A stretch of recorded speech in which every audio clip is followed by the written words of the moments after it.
suis français. J'aime pas les étrangers, ils viennent manger le pain des Français. Dans le village où on habite, on a un étranger. Alors quand on le voit passer, on dit tiens ça là, on le montre du doigt ça, comme un objet, un étranger. Il vient manger le pain des Français. Quand sa femme passe, la tête basse, avec ses petits-enfants qui baissent la tête. On dit ça là c'est des étrangers, ils viennent bouffer le pain des Français.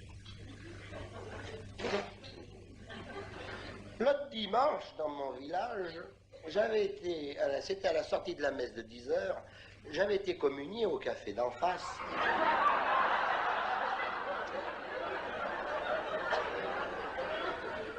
Il y a l'étranger qui a voulu me parler.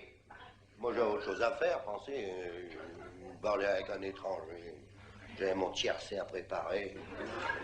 Enfin, du haut de ma grandeur, j'ai daigné l'écouter. Il m'a dit, ne pensez-vous pas qu'en notre époque, 1972, c'est un peu ridicule de traiter certaines personnes d'étrangères?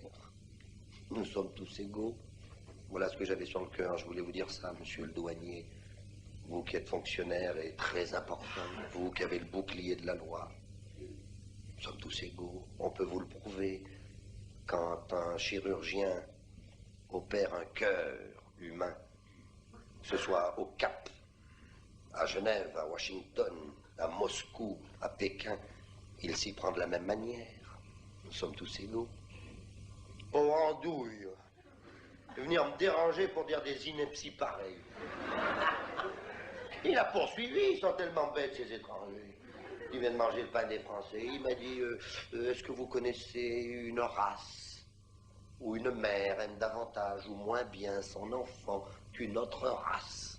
Là, j'ai rien compris à ce qu'il voulait dire. J'en ai conclu qu'il était bête. En effet, lorsque quelqu'un s'exprime et que l'on ne comprend pas ce qu'il dit, c'est qu'il est bête. Et moi, je peux pas être bête. Je suis douanier. Va-t'en, étranger. Il m'a répondu, j'en ai ras-le-bol. Chaque race a sa noblesse. Il a pris sa femme, sa valise, ses enfants. Ils sont montés sur un bateau. Ils ont été loin au-delà des mers.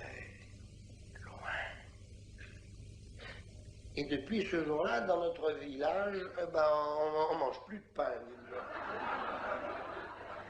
Il était boulanger.